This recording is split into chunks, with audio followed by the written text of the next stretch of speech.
आज खड़ा ये सवाल है, अपनी ही पड़ी है, बेपरवाह हमारी चाल है, हम में से क्यों है। आज खड़ा ये सवाल है, ज्ञान की कमी नहीं, समझदारी का अकाल है, हम में से क्यों है। आज खड़ा ये सवाल है।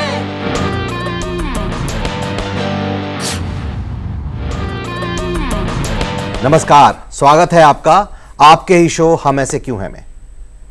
हर हफ्ते की तरह दो खास guest, doctor Narottam Puri, chairman NABH और साथ में ही visiting faculty Harvard, and doctor Ajay Gambhir, secretary national neonatology foundation and member of Delhi medical council.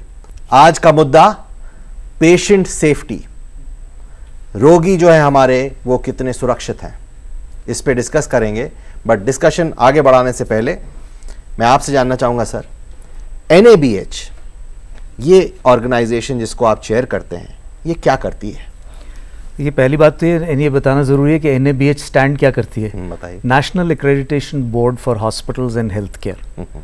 ये एक एजेंसी ऐसी है जो कि नॉर्म सेट करती है कि एक क्वालिटी ऑर्गेनाइजेशन क्या होनी चाहिए, यानी उसके क्या मुद्दे जिनके ऊपर अस्पताल को एक्रेडिट किया जाए। ना एक्रेडिटेशन शब्द जो है इससे लोग कंफ्यूज हो जाते हैं और कुछ डर भी जाते हैं। लाइसेंसिंग, सर्टिफिकेशन और एक्रेडिटेशन में अंतर होता है। लाइसेंस वो है जो हम सबको चाहिए गाड़ी ड्राइव करने के लिए, या लिफ्ट ऑपरेटर को चाहिए लिफ्ट ऑपरेटर का लाइसेंस पाने के लिए कि वो लिफ्ट चला सके, तो ये सब गवर्नमेंट की एजेंसीज देती हैं। और सर्टिफिकेशन वो होती है जैसे कि ISO सर्टिफिकेशन, जिसके अंदर के किस मुद्दे के ऊपर आप सर्टिफिकेशन चाह रहे हैं उसके नियम आप खुद सेट करते हैं, और वो आके सिर्फ ये चेक करते हैं कि जो आप कह रहे हो वो सही है कि नहीं। एक्रेडिटेशन हेल्थ केयर में होती है, ये WHO ने टर्म बनाई थी, और इस टर्म का अर्थ ये है कि कुछ मुद्दे एक्सटर्नल एजेंसी सेट करेगी जो आपको फॉलो करने हैं, और वो एजेंसी फिर आके ऑडिट करती है आपको ये देखने के लिए कि वो मुद्दे जो उन्होंने बताए हैं वो फॉलो हो रहे हैं कि नहीं। इससे किसी भी रोगी को अस्पताल में जाने से पहले अगर ये सिंबल NABH एक्रेडिटेशन का सिंबल अस्पताल के पास मौजूद है, तो इसका अर्थ ये होता है कि आपको थोड़ी बहुत सांत्वना हो जाती है कि इसमें जो क्वालिटी ऑफ केयर मिलेगी वो एक एक्सटर्नल एजेंसी के द्वारा प्रमाणित है। मतलब जैसा ISI मार्क होता है उस तरह का कुछ है NABH? जी, आपने एग्जाम्पल अच्छा दिया। मुझे हमेशा हैरानी ये होती है कि हम लोग जब कोई इलेक्ट्रिकल अप्लायंस खरीदते हैं, मार्केट जाते हैं, तो हम ISI का मार्क देखते हैं, क्योंकि हमें पता है कि ISI सर्टिफिकेशन का मतलब है कि कोई क्वालिटी की प्रमाणिकता है। मुझे ये समझ नहीं आता कि जब हम लोग अस्पताल जाते हैं तो हम क्यों नहीं देखते कि ये क्वालिटी का सर्टिफिकेशन है कि नहीं। तो ये क्वालिटी का मुद्दा इंडिया के अंदर अब तक उठाया नहीं गया। ये एक रिसेंटली बात बनी है कि क्वालिटी के ऊपर चर्चे जारी हुए हैं, और मैं आपको और दूरदर्शन को बधाई देता हूं कि आपने पेशेंट सेफ्टी के ऊपर ये मुद्दा उठाया है। जिन भी अस्पतालों में ये NABH की एक्रेडिटेशन का सील है, मैं चाहूँगा कि लोग उसको देखें। सिर्फ ये ज़रूरी नहीं है कि ये एक इंडियन क्वालिटी का सील है, बट इस NABH के जो भी स्टैंडर्ड्स हैं वो ISQA द्वारा प्रमाणित हैं। ISQA means international society of quality accreditation, means जो हमारे स्टैंडर्ड हैं वो दुनिया के बाकी श्रेष्ठतम 28 के करीब ऐसी मुल्क हैं जिनके स्टैंडर्ड्स के बराबर के माने जाते हैं। मतलब ये NABH का जो जन्म हुआ ये हेल्थ मिनिस्ट्री के इम्पेटस से हुआ? शुरुआत इस तरह से हुई कि मिनिस्ट्री ऑफ टूरिज्म ने ये सवाल उठाना शुरू किया कि जब मेडिकल टूरिस्ट इंडिया आना चाहते हैं तो वो पूछते हैं कि आपके अस्पताल जहां हम जाएंगे वो एक्रेडिटेड हैं कि नहीं। तो ये पार्लियामेंट में सवाल उठा, तो फिर मिनिस्ट्री ऑफ हेल्थ ने ये बात को बढ़ाया। कैबिनेट नोट के बाद ये जो NABH जो है ये एक तरह से रिकग्नाइज हुई as a part of quality council of India.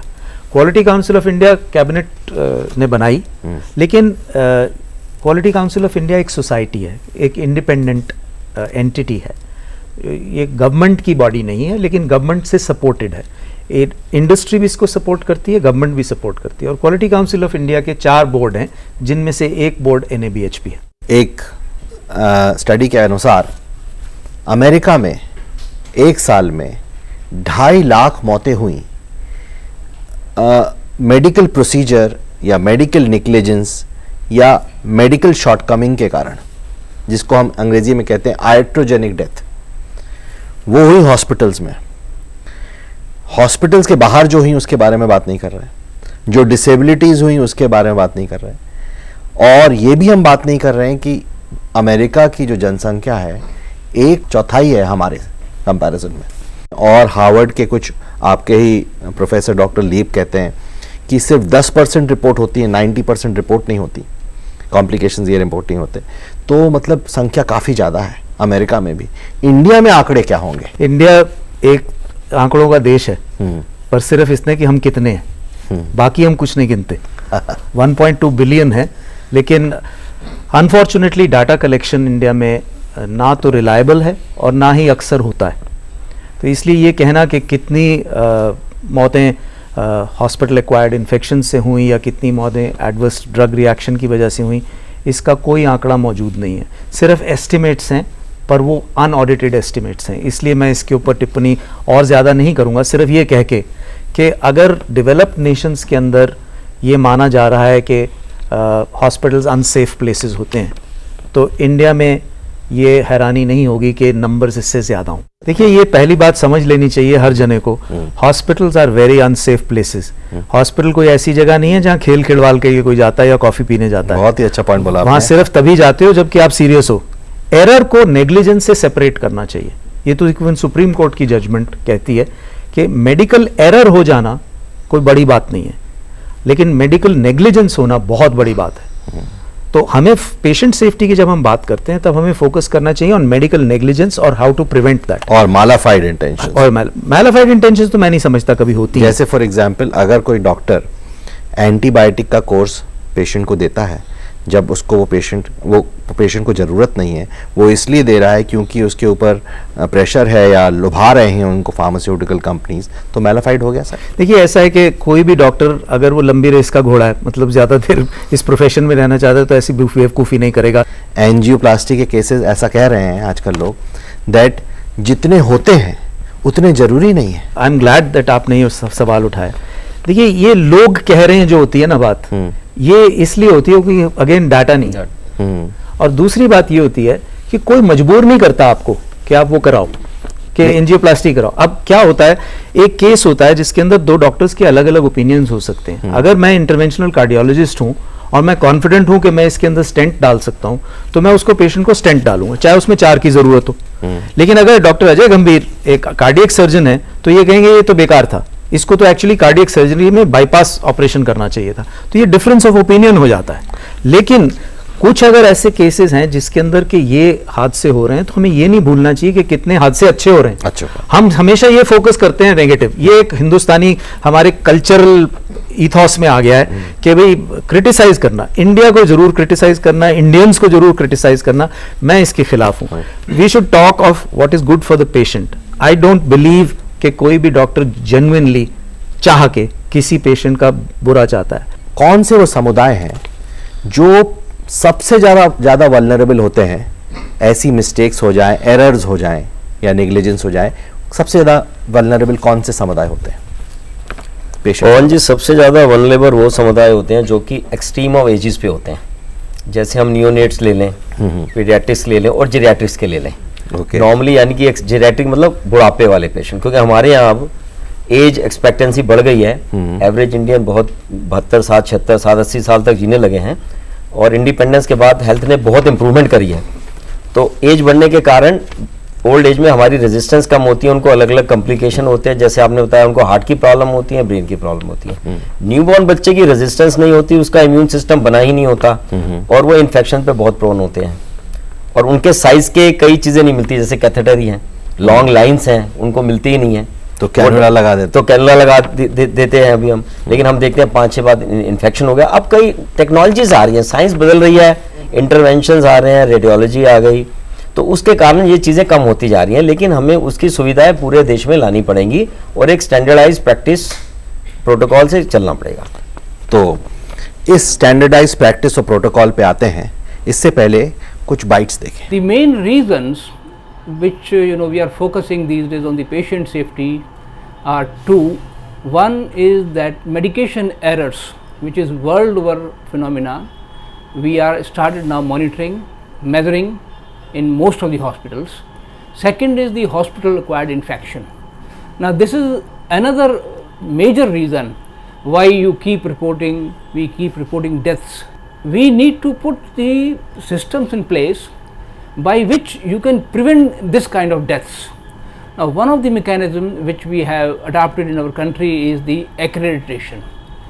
The NABH accreditation is the program by which we provide framework to the hospital, through which it puts the systems in places, it puts processes in places which are protocol based, and we make hospital to measure the clinical indicators. I must tell you here that 7 hospitals which are accredited, we measured the hospital acquired infection, and to our pleasant surprise we got the data as 5 to 8%, while the world over WHO says the developing nation has the hospital acquired infection from 15 to 40%. Another initiative which we have taken is that we have encouraged various state governments to adopt this program in the government hospital. Ultimate object and ultimate advantage of the accreditation goes to the patient, because accreditation means patient safety, and I will say rather saving the life of the patient. Patient कितने safe हैं बड़ा कठिन प्रश्न है उत्तर देने के लिए। गांव में अगर पेशेंट को देखें तो गांव के लोगों के लिए न पीएचसी अवेलेबल है, जो पीएचसी है तो डॉक्टर पीएचसी पर नहीं अवेलेबल है, और है तो ट्रेंड नहीं है, उसके पास सुविधाएं नहीं हैं और दवाओं का अभाव है। अगर पेशेंट सीरियस है तो न उसके पास स्ट्रेचर है हॉस्पिटल के पास, न व्हील चेयर है, न पेशेंट अवेयर हैं, न उनके अटेंडेंट अवेयर हैं, न हॉस्पिटलों में कोई ऐसी व्यवस्था प्रदान की गई है जिसके नाते उनको ये पता है कि आपका ये रोग है, आप इस जगह पे जाइए। गए कुछ और रोग कराने और हॉस्पिटल में गड़बड़ियों के नाते, असुरक्षा के नाते या हाइजीन के नाते वो अलग ही रोग लेकर के आ जाते हैं।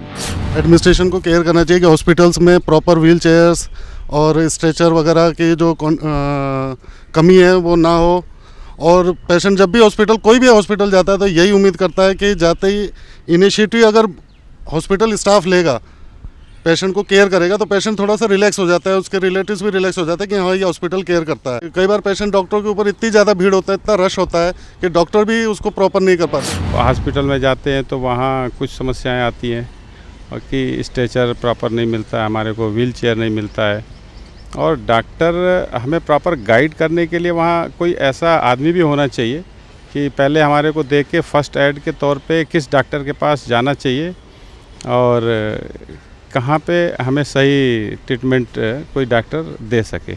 एम्बुलेंस की भी एक समस्या जो है बनी रहती है, ये हर पब्लिक को पता होना चाहिए कि एम्बुलेंस का नंबर क्या होता है। आपने एक क्लिप देखी डॉक्टर साहब, क्या कारण है पेशेंट सेफ्टी की क्यों कॉम्प्रोमाइज़ होती है? अलग अलग एरियाज़ में हम लोगों ने जब डिस्कस किया तो हमने पाया कुछ पेशेंट रिलेटेड कारण है, कुछ डॉक्टर या मेडिकल स्टाफ रिलेटेड कारण है, कुछ इक्विपमेंट रिलेटेड कारण है, कुछ कल्चर और एथिक्स रिलेटेड कारण है। पेशेंट रिलेटेड ये क्या कारण होते हैं? देखिए, ये इस वजह से होता है कि पेशेंट को ना अपनी राइट्स पता है और ना ही रिस्पॉन्सिबिलिटीज। असल में हेल्थ एजुकेशन की बहुत कमी है इस देश में। कितने कैंपेन्स चलाए जाते हैं, लेकिन उन कैंपेन्स का क्या असर हुआ है ये जानना बहुत मुश्किल है, बिकॉज कोई उसका चेक नहीं करता, कोई ऑडिट नहीं करता। इस अभाव के कारण एक पढ़े लिखे इंसान को भी ये पता नहीं होता कि उसको किस प्रॉब्लम के लिए कहाँ जाना चाहिए। तो इस तरह से कुछ हादसे इस वजह से भी होते हैं कि पेशेंट्स को ना तो अपने राइट्स पता है ना अपनी रिस्पॉन्सिबिलिटीज। सारी रिस्पॉन्सिबिलिटी डॉक्टर की है। जैसे अभी आपने सुना है, कहते हैं अस्पताल, हम पहुंच गए अस्पताल, अब तुम मुझे देखो। इट्स लाइक सेइंग कि मैं तो ये सड़क क्रॉस कर रहा हूं, तुम मुझे बचा लेना। मतलब मेरा कोई फर्ज नहीं है कि मैं देखूं लेफ्ट राइट की ट्रैफिक है या नहीं। तो इसलिए पेशेंट का भी एक राइट होता है और एक रिस्पॉन्सिबिलिटी होती है। तो एक तो हेल्थ एजुकेशन हो गया कि जनरल हेल्थ एजुकेशन प्रोवाइड होनी चाहिए, उसके अलावा और क्या पेशेंट रिलेटेड इश्यूज हैं जिसके कारण पेशेंट सेफ्टी कॉम्प्रोमाइज हो जाती है? हमारी पेशेंट की एजुकेशन और पेशेंट की सोच अलग अलग एरिया में अलग अलग है। क्वालिटी ऑफ हेल्थ स्टैंडर्ड सब जगह अलग अलग है।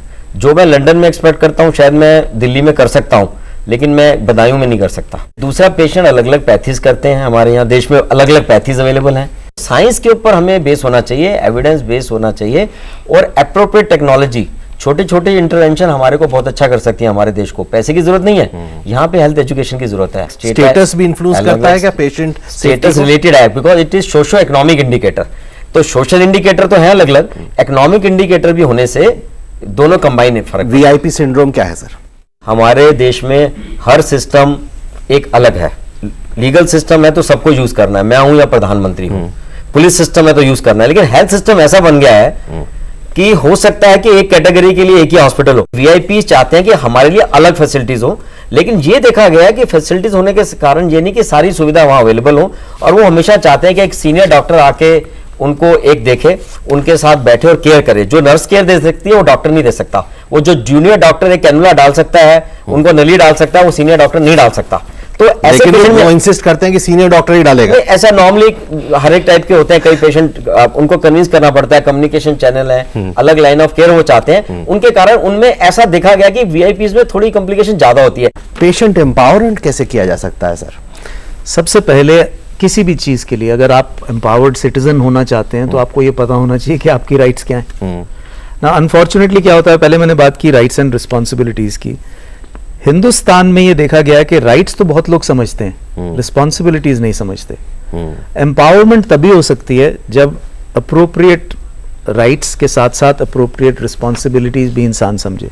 अगर मैं आपको एक दवाई प्रिस्क्राइब करता हूँ और ना तो वो दवाई आप लेते हो, ना सही समय पे लेते हो, ना जिस तरह से बताया गया, कई दवाइयां हैं जो कि तब काम करती हैं जब खाली पेट ली जाएं, लेकिन हिंदुस्तान में एक पद्धति है कि नहीं खाली पेट नहीं लेनी दवाई, इससे रिएक्शन होता है। दादी जी ने कहा था, दादी ने कहा ना, दादी जी बड़ी डॉक्टर हैं, डॉक्टर को तो पता नहीं। और अब ये कई ऐसी चीजें चल रही हैं जिनकी वजह से ब्लेम तो आ जाता है मेडिकल प्रोफेशन पे, लेकिन इसका आधार गलत होता है। आधार इसलिए गलत होता है क्योंकि आपको पता नहीं है, और असल में ये इतनी नामुराद चीज है बीमारी कि कोई इसके बारे में ना पढ़ना चाहता है ना जानना चाहता है। इसको दूर ही रखो तो अच्छा है। सो इसलिए ये जो डिस्टेंस है, this is hurting the patient community. और मैं खुद कह रहा हूँ, मैं खुद पेशेंट कम्युनिटी में भी आता हूँ। मैं डॉक्टर जरूर हूँ, लेकिन मेरा बाईपास सर्जरी भी हुआ, मेरा स्टेंट भी डला हुआ, मुझे पैरालिसिस भी हो चुका है। और ये तीनों चीजें thanks to doctors only that I am sitting in front of you. 2 hospitals में हमने रिसर्च करी इंटरनेशनली, यूरोप के गाइज एंड थॉमस और एडिनब्रुक्स। वहाँ पर हमने पेशेंट केयर का जो मॉडल देखा कि अगर जैसे डॉक्टर साहब कह रहे थे कैनुला डालना कैसे, हाथ कैसे धोने चाहिए, कैसे डालना चाहिए, वो सारी की सारी फिल्म हर पेशेंट के मॉनिटर पे चलाई जा रही है, जिससे कि अगर नर्स उसको कैनुला डालते वक्त गलती करे, कुछ इंजेक्शन देते वक्त कुछ गलती करे, तो वो बताए कि फिल्म में ऐसे बताया हुआ था, आपने ये किया कि नहीं किया। तो ऐसे कुछ नुस्खे क्या हम भी अप्लाई कर सकते हैं जिससे हम पेशेंट की जो रिस्पॉन्सिबिलिटी है उसको अवगत कराएं? ऐसे कई हॉस्पिटल्स हैं जिनके अंदर एजुकेशनल फिल्म्स चलाई जाती हैं। मैं इस फेवर में नहीं हूं कि जबकि पेशेंट बिस्तर पर लेटा हुआ है तब आप ये फिल्म चला रहे हो, बिकॉज उस वक्त मरीज की साइकोलॉजिकल हालत खराब होती है और उसको नहीं पता कि किस चीज के अंदर कोई मॉडिफिकेशन की जरूरत पड़ जाए। हैंड वॉश टेक्निक्स के चार्ट्स हर हॉस्पिटल में लगे होते हैं। ये जरूरी है कि पेशेंट ये देखे और पूछे कि डॉक्टर साहब आपने मेरी ड्रेसिंग चेंज करने से पहले हाथ धोए कि नहीं। Very good. और अगर हाथ धोने का तरीका उसके पास मौजूद ही नहीं है, और खासतौर हैंड वॉश लोशंस हैं आजकल, अच्छे हॉस्पिटल्स में आप देखेंगे एटलीस्ट हर आईसीयू के अंदर हर बेड पे एक लगा होता है। बिकॉज अक्सर ये पाया गया है पेशेंट सेफ्टी और क्वालिटी के अंदर कि जैसे डॉक्टर गंभीर ने भी बात की, प्रोसेस ज्यादा इंपॉर्टेंट है, पर्सन नहीं इंपॉर्टेंट। गलतियां इसलिए नहीं होती क्योंकि इंसान गलती करता है। These are studies by several huge centres in the world, but basically इस वजह से होती है बिकॉज प्रोसेस गलत है। मान लीजिए कि हम इतने बड़े हॉल के अंदर बेड्स लगे हुए हैं, बजाय कि बेड के नजदीक कोई सिंक हो जिसमें आप हाथ धो सकें या कि हैंड वॉश सोल्यूशन आपके बेड पे हो, मान लीजिए एक कोने के अंदर हैंड वॉश स्टेशन बना हुआ है, हाथ धोने की जगह बनी हुई, तो अब हर बार ये डॉक्टर और नर्स वहां से एक पेशेंट को देखने के बाद हाथ धो के आए फिर वापस आए, तो मतलब वो तो मैराथन रनर हो जाएगा और कुछ काम तो करेगा ही नहीं। एक वार्ड के अंदर वो सिर्फ दौड़ता ही रहेगा हाथ धोने के लिए। तो ये प्रोसेस का फॉल्ट है। यहाँ पर इसलिए गलती हो रही है, ये नहीं कि वो नहीं हाथ धोना चाहता, बट आपने वो सुविधा ही नहीं प्रदान की हुई कि वो हाथ धो सके। तो पेशेंट का ये फर्ज जरूर बनता है और ये उसका राइट है कि वो पूछे कि क्या आपने हैंड वॉश किया। अगर वो देख रहा है कि मेरे प्लास्टर के ऊपर जो आप चढ़ाने वाले हो उसके ऊपर एक कॉकरोच दौड़ रहा है, तो उसका राइट बनता है कि sorry you can't use this plaster on me because it's likely to be infected. But जैसा डॉक्टर गंभीर ने कहा, ये आप तब कर सकते हैं when you are paying for your health care. You demand this usually in private hospitals, but there is so much, इतना भीड़ होती है गवर्नमेंट हॉस्पिटल्स में, वो मुश्किल हो जाता है। एंड सेकेंडली, ये मेट्रोज के अंदर हम बैठ के इजीली बात कर सकते हैं। जरा नॉर्थ ईस्ट के कोने के अंदर जाके देखिए जहाँ की शायद प्लास्टर ही नहीं मिले। अब प्रश्नों की बारी, ऑडियंस है हमारे साथ YMCA से प्रश्न। सर, शुरुआत में आपने बात की हॉस्पिटल सर्टिफिकेशन की, तो सर क्या इंडिया में सारे हॉस्पिटल सर्टिफाइड होते हैं, और अगर होते हैं तो क्या ये फॉलो करते हैं रूल्स को इनके? पहली बात तो ये मैंने आपको फर्क बताया था कि सर्टिफिकेशन और एक्रेडिटेशन में फर्क है। सर्टिफिकेट जो होता है उसके लिए आप खुद डिसाइड करते हैं, हॉस्पिटल खुद डिसाइड करेगा या कोई भी ऑर्गेनाइजेशन खुद डिसाइड करेगी कि इन पैरामीटर्स के ऊपर मुझे जज किया जाए, और कोई एक्सटर्नल ऑडिटर आके वो देखता है कि आपने उस पैरामीटर के ऊपर आप खरे उतरते हैं कि नहीं। मतलब मान लीजिए आप हॉस्पिटल चला रही हो, आप कहें कि मैं एक्सरे की रिपोर्ट 48 दिनों में दूंगी, तो एक्सटर्नल ऑडिटर ये देखेगा कि आप 48 दिन में रिपोर्ट दे देती हैं कि नहीं। Now obviously it's not perfect, but you will still get the certification because जो आपने लिखा उसको फॉलो कर रहे हो, so it is better than nothing. Accreditation के अंदर आप नहीं नियम बना सकते, एक्रेडिटिंग एजेंसी बना के देती है, जो आपने डॉक्टर ज्ञानी को सुना, वो एजेंसी NABH है, और NABH अपने असेसर्स भेजती है 3 दिन के लिए, पहले 2 दिन के लिए प्री एक्रेडिटेशन होता है, फिर 3 दिन के लिए accreditation. It's a tough exercise.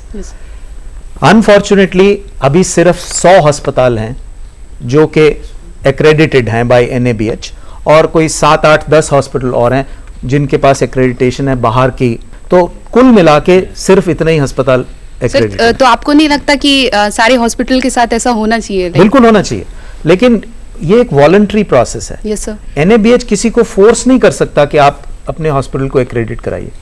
Unfortunately, मैं ये कहूँगा अनफॉर्चुनेट, ये जो 100 अस्पताल एक्रेडिट हैं, इसमें हार्डली 2 अस्पताल गवर्नमेंट के हैं, बाकी 98 हॉस्पिटल्स जो हैं वो प्राइवेट हैं। Yes sir. असल में सब हॉस्पिटल्स को एक्रेडिटेशन होना चाहिए। ये उन हॉस्पिटल्स के लिए भी फायदा है, आप लोगों के लिए भी फायदा है, मेरे लिए भी फायदा है, क्योंकि जब तक हमें पता नहीं होगा कि ये क्वालिटी स्टैंडर्ड है और ये क्वालिटी स्टैंडर्ड ये हॉस्पिटल फॉलो कर रहा है, हम उसको कैसे जान पाएंगे? तो ये होना ऐसा चाहिए। लेकिन ये ऑर्गेनाइजेशन NABH जो है सिर्फ अब 5 साल से एक्टिव है, तो अभी ये जानकारी फैलने में वक्त लगेगा। और यही तो डॉक्टर ज्ञानी ने भी बोला कि हम कोशिश कर रहे हैं कि गवर्नमेंट हॉस्पिटल्स भी एक्रेडिटेशन लें, लेकिन अभी फासला बहुत है, क्योंकि गवर्नमेंट हॉस्पिटल के एक ICU में 2-2 पेशेंट्स या 3-3 पेशेंट्स भी हो सकते हैं एक ही बेड पे। ये मजबूरी है। जब हम क्वालिटी की बात करते हैं, मैं हमेशा कहता हूँ क्वालिटी एक ट्रायंगल है। पहला tip of the triangle A stands for accessibility, मतलब क्या मेरे पास हेल्थ कोई जगह है जहां मैं हेल्थ केयर ले सकता हूँ। दूसरा angle of the triangle is affordability, क्या मैं अफोर्ड कर सकता हूँ इस हेल्थ केयर। तीसरा angle is assurance which means quality. तो जब तक देश के अंदर ऐसी जगह होंगी जहाँ के PHC ही नहीं है, या जैसे डॉक्टर साहब ने बताया कि अगर PHC है तो उसमें नर्स नहीं है या डॉक्टर नहीं है, अगर डॉक्टर है तो उसके पास दवाई नहीं है, तो ये चलेगा नहीं। मैं बात कर रहा हूँ 1969 की, जब मैं पहली बार अपनी विलेज पोस्टिंग में गया था, दिल्ली के पास ही गांव, आजकल तो वो सिटी का पार्ट बन गया है, तो वहां सिर्फ 4 दवाइयां थी। हेडेक हो तब भी वही, पेट में दर्द हो तब भी वही। तो जब दवाइयां ही 4 हैं तो क्या डॉक्टरी करनी? तो देखिए ये बातें असल हैं, ये आज भी भारत में हो रहा है। यही तो विडंबना है इस देश की। एक तरफ से आपके पास ऐसे धुरंधर डॉक्टर और ऐसे बेहतरीन इंस्टीट्यूशंस हैं जो कि वर्ल्ड के किसी भी इंस्टीट्यूशन के मुकाबले में पूरे खरे उतरेंगे, और दूसरी तरफ वो हाल है कि दवाई ही नहीं है, सेंटर ही नहीं है, अगर है तो वहां तक पहुंचने में मरीज को कोई ट्रांसपोर्ट ही नहीं है।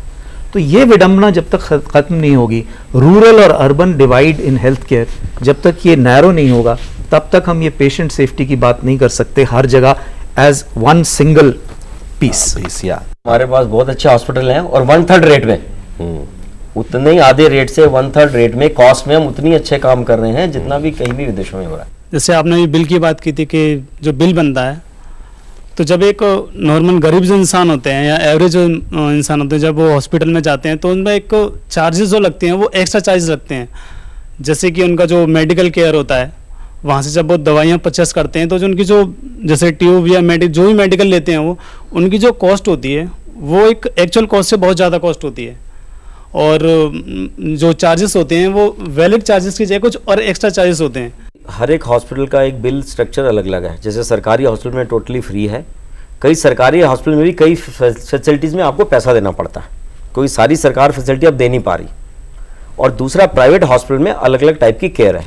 कई प्राइवेट हॉस्पिटल में 10% पेशेंट अभी भी फ्री हैं जो बिल्कुल पुअर है, और सब प्राइवेट हॉस्पिटल कर रहे हैं।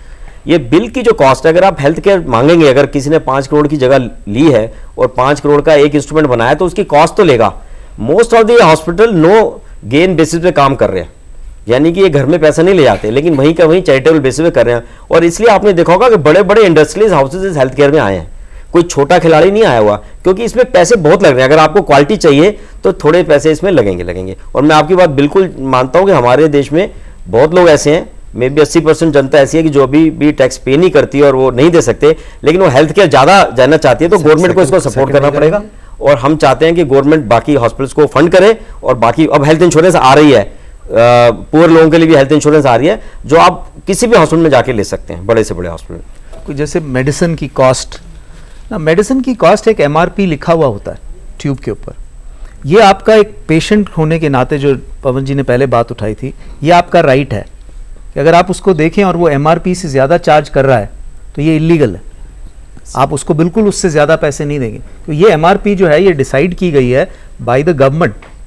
वैसे मैं आपको एक चीज़ बता दूं, हिंदुस्तान में ड्रग्स की प्राइसेस सबसे लोएस्ट हैं दुनिया में। सो हम लोगों को कुछ खुद भी सोचना पड़ेगा कि हमें ये जो दुख होता है बिल देते हुए, अगर हम प्राइवेट किसी भी चीज़ प्राइवेट में जाएंगे तो जैसे डॉक्टर साहब ने बताया, उन्होंने भी तो कोई खर्चा किया हुआ है उस चीज़ को बनाने के लिए। कोई आपको मजबूर तो नहीं कर रहा कि वहाँ जाइए, लेकिन अगर आप वहाँ जा रहे हैं, फ्री फैसिलिटी गवर्नमेंट जो दे रही है वो नहीं इस्तेमाल करना चाहते, अगर किसी प्राइवेट जगह जा रहे हैं तो उनके बिल ट्रांसपेरेंटली उनको डिस्प्ले करने पड़ेंगे। ये लॉ है, छुपी हुई चीज़ वो नहीं चार्ज कर सकते। ये आपका हक है एज पेशेंट कि आप कहें कि आपकी मुझे लिस्ट दिखाइए, तो हर प्राइस लिस्ट को डिस्प्ले करना पड़ता है, हर डॉक्टर के नाम को डिस्प्ले करना पड़ता है। ये आपका पेशेंट्स राइट है।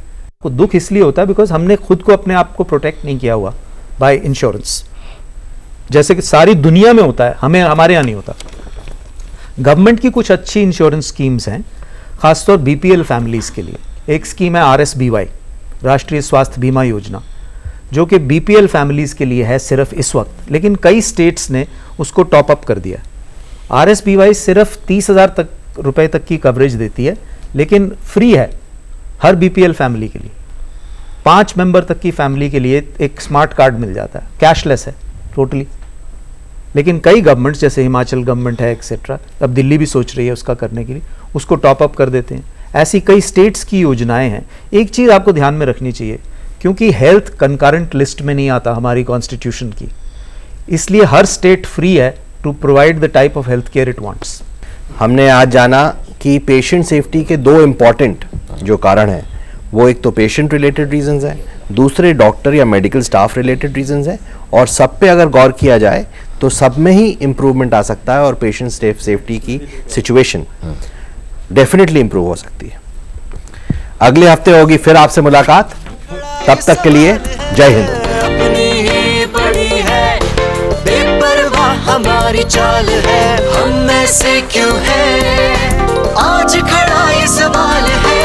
ज्ञान की कमी नहीं, समझदारी का अकाल है, हम में से क्यों है आज खड़ा ये सवाल है।